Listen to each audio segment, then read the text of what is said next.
panel, Doug Schoen, Baby Cannon, and Carolyn Heldman. And Doug, I want to go to you, something that we were talking about off air.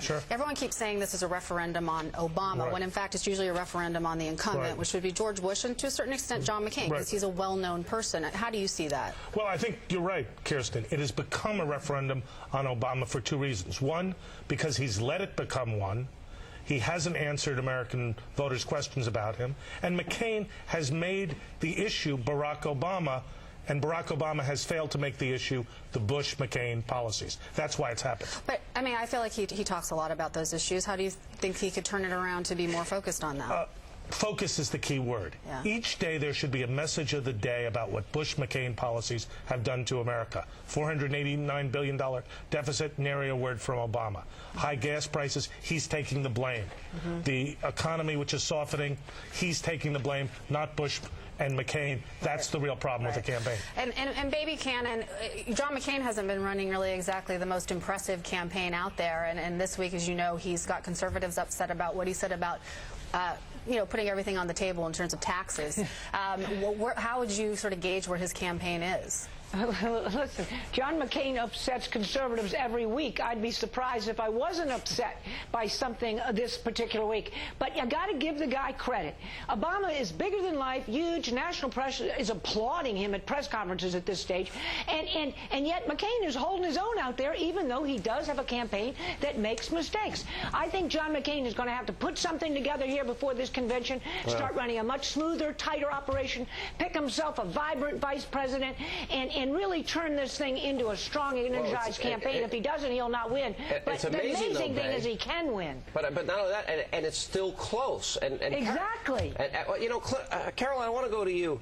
So Barack Obama, and I want you to try and explain this to our audience. So Barack Obama has Ludacris, who uses the B word, the N word, calls women hoes, misogynist language, etc. He has a 2007 fundraiser for him in Atlanta. He calls the guy a great talent, and now all of a sudden, if he throws him overboard, you're actually going to believe that he's doing it out of principle, not out of political expediency. Is that the truth? Yeah, I do think that he has strong political principles. Yes, Sean. You know, I'm upset about the fact that the B word's in there too. But you know, I'm wondering where you were 6 months ago when mainstream media was openly calling Hillary Clinton the B word. Where were you then, But here's the point. You know, Doug, look, you're an intellectually honest Democrat. He's doing it not out of anything other than political expediency, correct? He's got to do it. It's the right thing to do. He's late, but it's the right thing to do. But it's political expediency. Of course, everything is political expediency. And Reverend Wright was political expediency. Absolutely. And William Ayers is political expediency. He hasn't disavowed Ayers yet. Well, he actually did. And Father Flager, you know, same thing. So I guess this raises the point, Baby Buchanan. Who is this man? America is literally choreographed big events. He's out there telling the world, this is the moment the world has been waiting for. Me, the anointed one.